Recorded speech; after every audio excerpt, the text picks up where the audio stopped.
Halo, kembali lagi bersama saya, Panabur. Kali ini kita akan membahas tentang pendapatan per kapita. Apa itu pendapatan per kapita? Besarnya pendapatan rata-rata penduduk di suatu negara pada suatu periode tertentu. Pendapatan per kapita atau income per kapita dapat dirumuskan income per kapita sama dengan GNP per jumlah penduduk. Adapun komponen income per kapita adalah pendapatan nasional atau GDP atau GNP. Dan kedua, jumlah penduduk. Adapun kegunaan penghitungan income per kapita, yang pertama, mengukur tingkat perbandingan kesejahteraan masyarakat suatu negara. Mengukur tingkat perbandingan, artinya pendapatan per kapita dapat mengukur kesejahteraan dalam suatu negara. Yang kedua, data perbandingan tingkat kesejahteraan suatu negara dengan negara lain. IPC di sini merupakan pembanding antara negara A dengan negara B, atau negara contoh Indonesia dengan Malaysia, dengan Singapura dan yang lainnya. Yang ketiga, perbandingan tingkat standar hidup suatu negara. Standar hidup di setiap negara pasti berbeda-beda. Di mana contohnya, ketika kamu di Indonesia punya uang 2 juta, kamu gunakan dalam 1 bulan. Apakah itu bisa kamu gunakan di negara Singapura dalam 2 bulan? Nah, itu kita bisa bandingkan.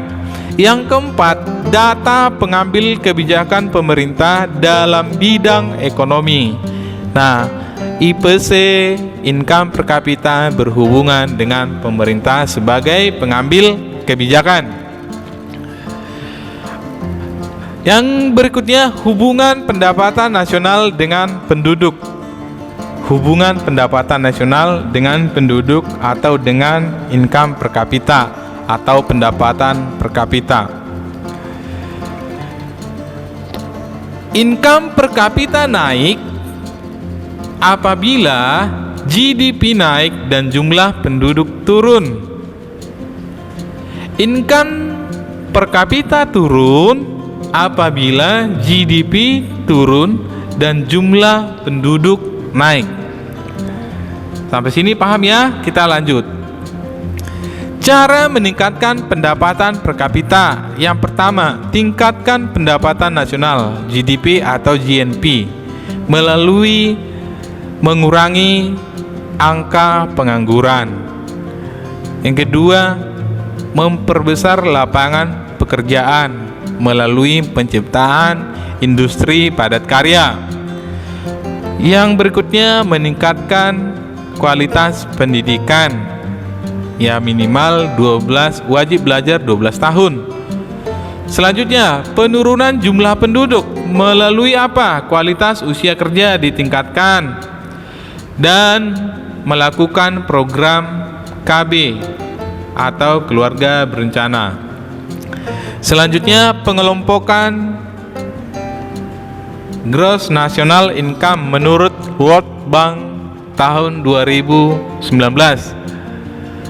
sampai dengan 1035 US dollar dikelompokkan adalah negara low income atau pendapatan rendah.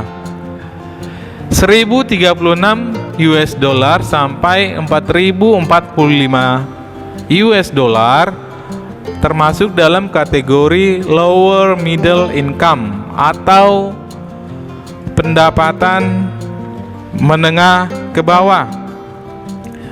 Yang ketiga, 4046 US dollar sampai 12.535 US dollar masuk dalam kategori upper middle income atau menengah ke atas. Di atas 12.535 US dollar masuk pada high income atau pendapatan tinggi. Selanjutnya, masuk kita ke bagian contoh. Tabel pendapatan nasional dan jumlah penduduk beberapa negara tahun 2017 sebagai berikut. Pertanyaannya, urutan negara dengan pendapatan per kapita tertinggi sampai terendah adalah. Nah, mengingat ke rumus tadi, income per kapita sama dengan GNP per jumlah penduduk. Artinya kita langsung aja ke pendapatan nasional dibagi jumlah penduduk. Ada 5 negara, maka income per kapita negara aku adalah 1100 dengan klasifikasi menengah ke bawah. Yang kedua, negara kamu income per kapitanya 5.200 dengan klasifikasi menengah ke atas, upper middle income, dan seterusnya negara dia 1.800 lower middle income, negara kita 4.500 upper middle income, dan negara mereka sebesar 6.500 US dollar. Maka dapat disimpulkan urutan negara tertinggi sampai terendah adalah negara mereka, negara kamu, negara kita, negara dia, dan negara aku. Contoh kedua, data keuangan negara DEF sebagai berikut dalam jutaan. Personal income sebesar 390.000 US dollar. Pendapatan warga negara DEF di luar negeri sebesar 210.000 US dollar. Pendapatan warga negara asing di negara DEF terdiri atas warga negara Australia sebesar 50.000 US dollar, India 75.000 US dollar, dan Inggris 70.000 US dollar. Transfer payment sebesar 9.000 US dollar dan pajak langsung 90 US dollar. Berapakah besar pendapatan per kapita negara DEF jika gross domestic bruto sebesar 1.050.000 US dollar dan jumlah penduduknya mencapai 250 juta?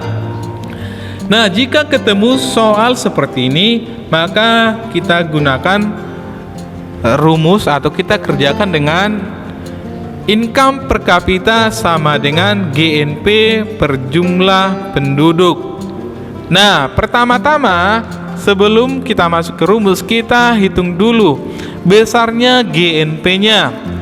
GNP dapat dihitung GDP ditambah pendapatan WNI dikurang WNI di luar negeri dikurang pendapatan warga negara asing di dalam negeri, ya.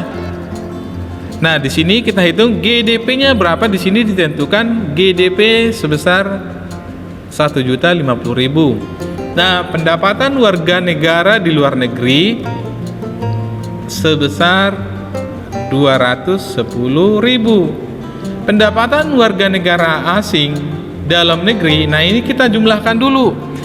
Negara Australia ditambah negara India ditambah negara Inggris, ya, maka hasilnya nanti sebesar 1.065.000. Maka setelah itu kita hitung, masukkan langsung ke rumus. Maka IPC sama dengan 1.065.000 per 250. Maka besarnya GNP, besarnya pendapatan per kapita negara DEF adalah 4.260 US dollar. Oke? Jika kurang paham nanti boleh ditanyakan di kolom komentar. Oke, kita lanjutkan di pertemuan berikutnya. Untuk kali ini saya akhiri. Namo Sang Yang Adi Budaya, Namo Buddhaya.